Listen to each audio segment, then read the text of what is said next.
Yes, a very good afternoon to everybody.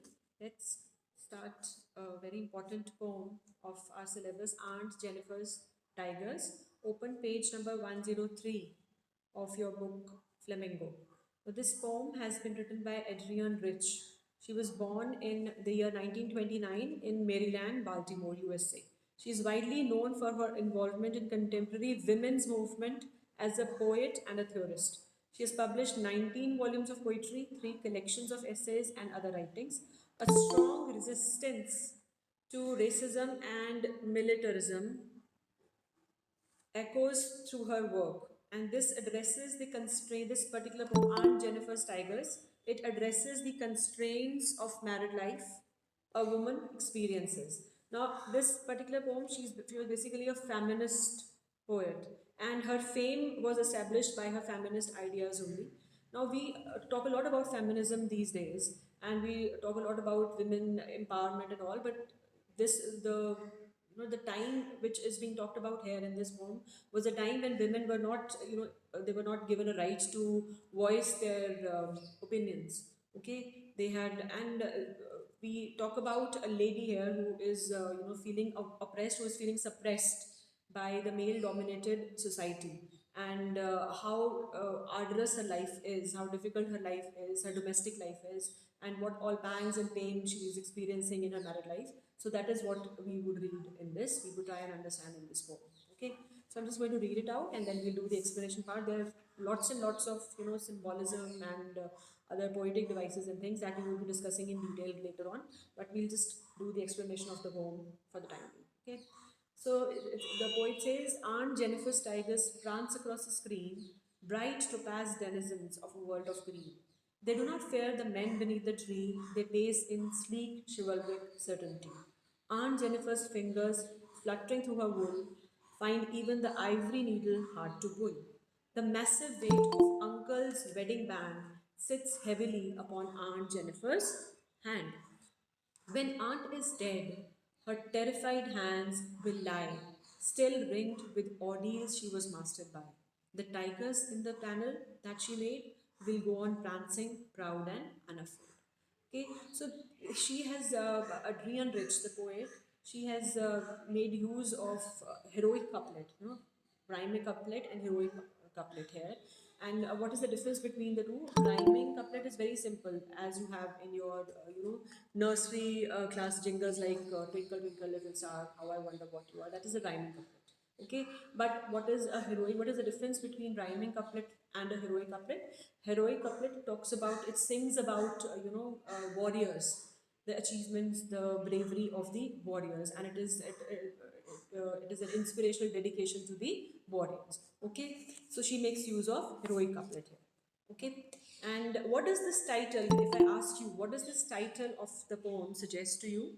And are you reminded of other poems if you've read any on tigers? First of all, let's talk about the title. What does it suggest to you? If you just look at the title, Aunt Jennifer's Tigers, what does it suggest to you? Online students? Okay, if you look at the word tiger, which is tiger is also a symbol here. Freedom, bravery, yes, very good. What else? Courage. Courage, ठीक है, good. और बोलो, आप भी online offline भी बोल सकते हैं. प्रश्न बताओ. Symbol of freedom. You've done it. Symbol of freedom, symbol of bravery, courage. And when we talk about Aunt Jennifer's Tigers, if you just look at this title, strength, yes. Fighting spirit of the tigers, yes, good. So if we just read the first line, Aunt Jennifer's Tigers dance across a screen. So we don't know what kind of tigers they are. From the first line, we can't make out. So why are they Aunt Jennifer's tigers? If you just look at the first line, they prance across the screen. We can't make out.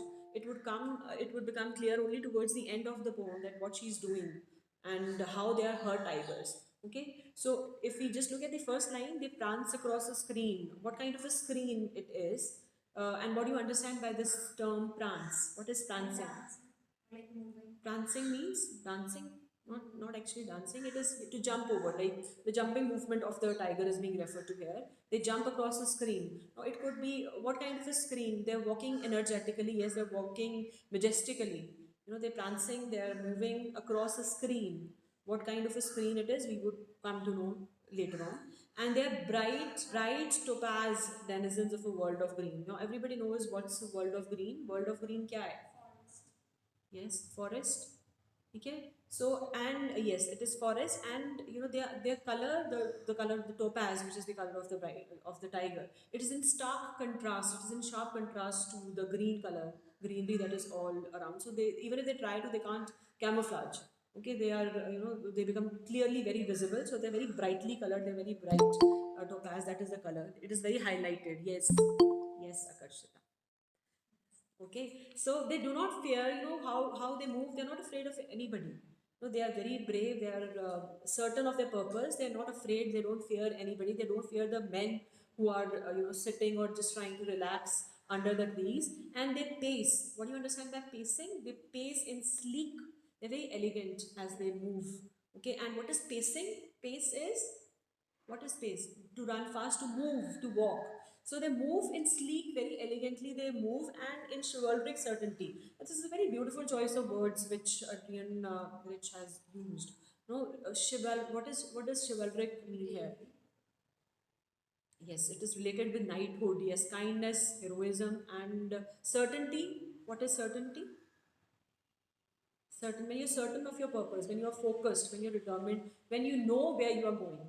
Okay, so the first stanza, if you look at the first stanza and the rhyming words, you can easily find out. And screen, green, and tree and certainty. Okay, so these are the rhyming words. Fine. So it tells us the first stanza. What is it depicting? It is depicting she is trying to, unlike aunt, which we would read on in the next stanza, her tigers are totally in contrast to her, and she's trying to live her life through her art. She is immortalizing herself through her art.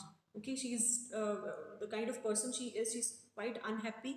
She is leads a miserable domestic life, and what she wants to be and what she actually is in reality, she portrays it through her art. Okay, so she's depicting her inner desire. These tigers are depicting her inner desire to be free. Okay, to move majestically, to move the kind of society in which she's living. It is a patriarchal society, a male dominated society, and her husband is a typical example of a domineering husband, a dominating husband who doesn't let her have her own identity as such. Okay, so if I ask you a question, are Aunt Jennifer's tigers real? You think they are real? No. How do you know that they are not real? How do you know that they are not real? Arinder, you said no, but how do you know that these tigers are not real?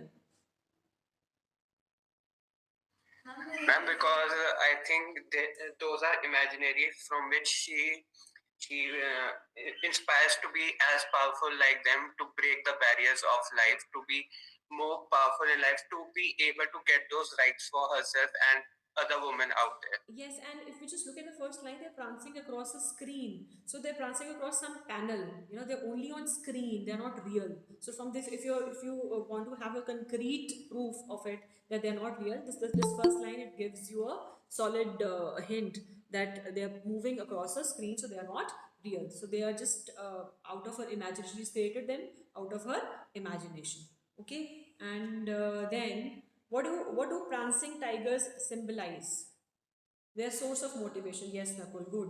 What do they symbolize? Prancing tigers. What do they symbolize? They symbolize confidence, they symbolize freedom, they symbolize power, bravery, courage. So, what she wants to be, she is expressing her desire by creating these tigers. She wants to be free, she wants to have freedom, she wants to have courage in her life, but she's not able to have it.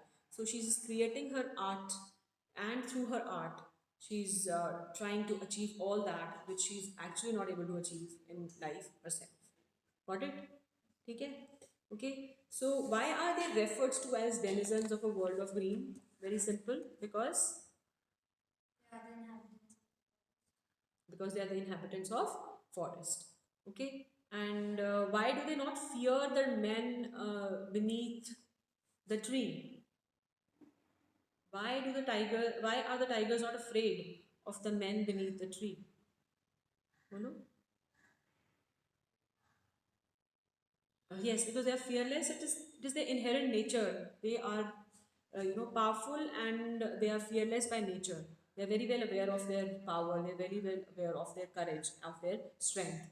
Okay, and what is? How would you explain the last phrase that they pace in sleek chivalric certainty?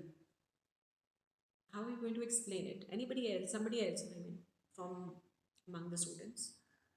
As always, I have Akashita with her hand raised. So, okay, let's start. As is our tradition, let's start it with Akashita only. Chalo, Akashita, batao. Bolo. I'm serving that the last line means pace in sleek chivalry certainty. This means that their walk is so elegant, it's so heroic, it's so bold, and they're so confident because they know that they are the rulers of the forest and nothing can scare them, not even the men that are resting underneath the forest, and they know their power, they know their position. Very good. And so, how are the tigers different from their creator? Who is the creator? Aunt Jennifer. So, how are they so different from the creator? Somebody who's not answered before, Ul Aryan or Akashita. Now, how are they different from their creator? It's such a simple question. How are they different from their creator? Who is their creator? Aunt Jennifer is the creator. So, how are they different from the creator? She has a lot of responsibility. What else? Aunt Jennifer's life is just a minute. हाँ बोलो ऊंची बोलना है किरण. Aunt Jennifer's life is full of suppression and oppression. Whatever she's facing by his husband, we will discuss in the next paragraph. But in the contrast, the tigers are totally opposite from her. They are free to move anywhere in the forest. Yes. They are brave, and Aunt Jennifer is not. Yes. So there, she is, living a life of suppression. She is living a life of oppression. She feels she's not able to express herself. She feels, she's very submissive by nature, but they are very fearless. They're very bold and courageous, and they're very certain of their purpose. So Aunt Jennifer's fingers fluttering through her, we would discuss poetic devices in the next class. Okay, in whenever we have the next class. Aunt Jennifer's fingers fluttering through her wool find even the ivory needle hard to pull. The massive weight of Uncle's wedding band sits heavily upon Aunt Jennifer's hand. So Aunt Jennifer's fingers, she is very skillful. Otherwise, she has been practicing this, embroidery and all everything, creating her work of art. She is very skillful in that, but her fingers are fluttering. And why do you think her fingers are fluttering through her wool? Why are her fingers fluttering? She's not, because of responsibility, not because, not it is not the reason that she's old. It is not the reason. Because of marriage, yes. Because of oppression, because of her domineering husband, due to fear and lack of confidence. Yes, because of low confidence. That is the reason. She is so nervous. When your fingers are shaking, you're doing some work and you can't move your fingers properly. That means you're very terrified. She's horrified, she's terrified, she's so nervous and she's so terrified that her hands are actually shaking, they're fluttering. And when she just sits down to embroider the tigers. And she finds even the ivory needle, needle is so light to carry, and it is so light to pull. When you are embroidering, आप किससे embroidery करते हो? Needle से, ठीक है? तो needle को, it is very difficult for her even to pull that needle. Okay, so this is the result of her shaking fingers. This is the result of her fluttering fingers, that she's not been able to even pull the ivory needle. Okay, while she is working. Okay, because of suppression. Again, the same thing. This suppression, oppression. Ivory. What is ivory needle? What is ivory needle? Hard white substance made from elephant tusk, that is Ivory. ठीक है, तो उससे बनी हुई है ना needle. है तो वो नीडल ही, जिस मर्जी मटीरियल से बनी है, but it's just a needle.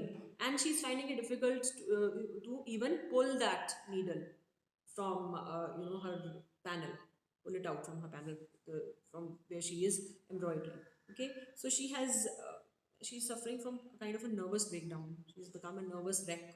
She's so much suppressed by the male domination that she's not able to even move her fingers properly.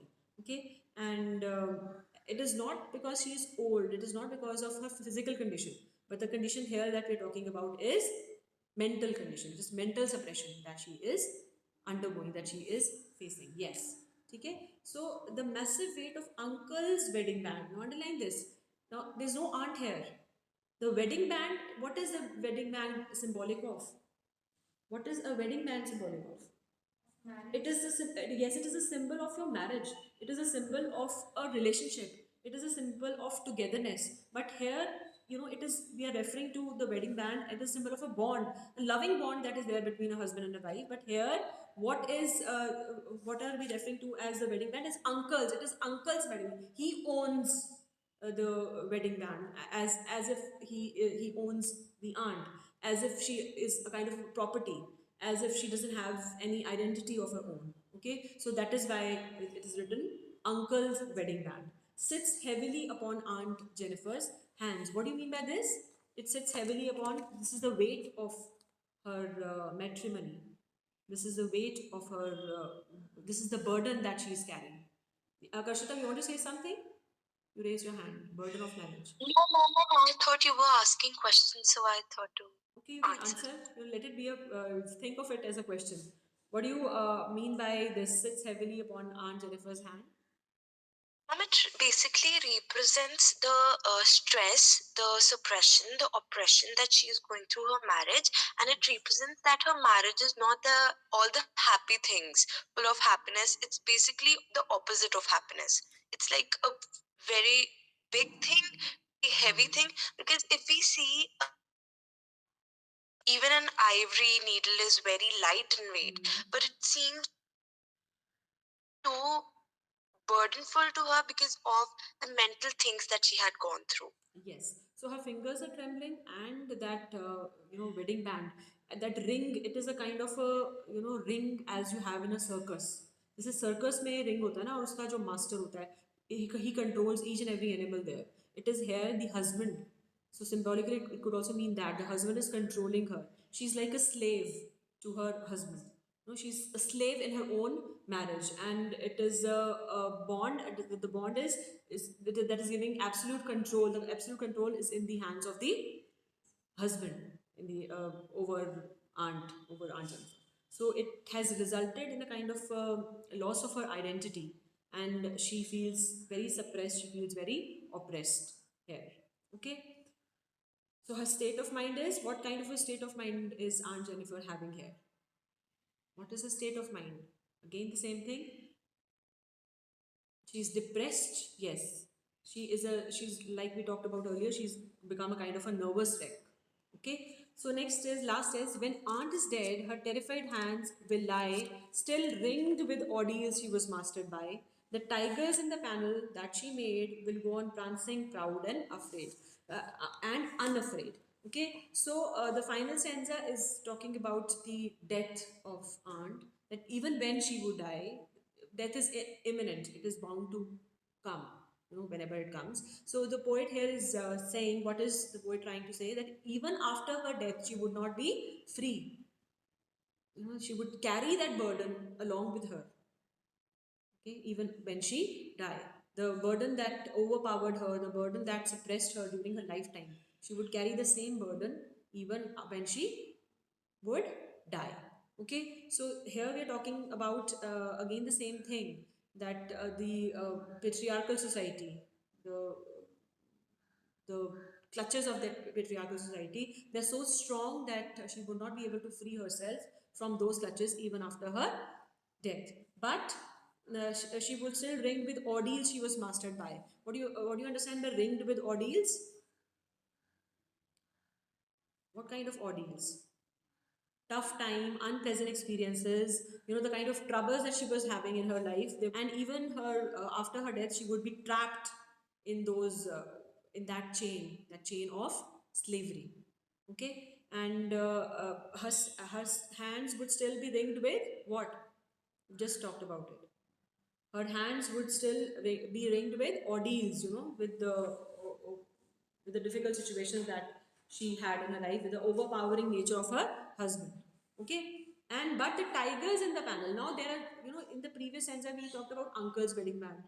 In the last stanza now we are talking about the tigers. They are not. There's no aunt again here. Okay, so the tigers, the tigers, they would, because the society is basically a male dominated society. So here she's talking about the tiger. In the panel that she made will go on prancing, proud, and unafraid. What do you mean by this? It means that it is talking about the unconcerned attitude of the males in the male dominated society towards the desire of freedom that every lady like Aunt Jennifer has. Okay, got it? इतना समझ में आ गया आपको? So the condition of aunt or the condition of any other woman is not going to change. This is what she wants to say here. So they will live like this and they will die like this, surrounded by a male-dominated society. But the tigers in her panel that she has created, they would, which she has tried, through which she has tried to achieve freedom. They would not be affected by anything and they would just keep on moving, prancing proudly and fearlessly forever. Okay? ठीक है? ये समझ आ गया आपको? Last stanza आ गया कि नहीं आया? बोलो. Speak up. Yes, ma'am. Okay, so her creative expression is a kind of, it offered a kind of an escape from her state, from her status. And what was her status? Aunt Jennifer's status in her marriage. She was suppressed. She was oppressed. ये जो uncle और aunt का relation है जो last paragraph में, वो एक master और एक स्लेव की मास्टर और स्लेव की तरह ही है. तो वही तो मैं बोल रही हूँ. यही तो बोला है मैंने आपको बेटा. What was her status like? It was status was like a slave in her marriage. She was, and but the tigers which she has created, they exhibit her inner sense of